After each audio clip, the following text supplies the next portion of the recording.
Hello မင်္ဂလာပါရှင်အေးစုပါဒီနေ့အေးစုကလေ Lavender Star Sapphire အကြောင်း sharing နည်းနည်းလုပ်ပေးမယ်နော် Okay let's go သွားကြမယ်ဒီ Lavender Star Sapphire ကိုဘာလို့ခေါ်လာလဲဆို Lavender ပန်းပွင့်ဖက်အယောင်သူလို့သူ့ကိုLavender လို့ခေါ်တာပေါ့နော်မို့ကိုအခေါ်ဝေါ်ရဆိုလို့ရှင်တော့ Angel နီလာဂျိုးလေးပေါ့အဲ့လိုခေါ်ကြတာပေါ့နော်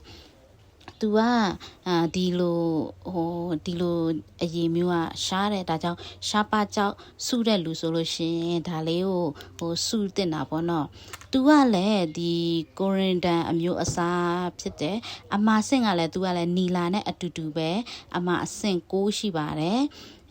အခုဒီကြောက်ကလော့ထုတ်ကလေးကလေကြိုက်တယ်ဆိုရင်22ကလပ်ရှိရယ်တကလပ်ကို3000စိနဲ့ပဲယူပါနော်star ပုံစံလေး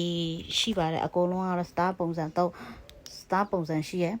ဒီလိုမီနီရချင်းကတော့အင်ဂျင်နီလာရဲ့တဘောတော့ပါ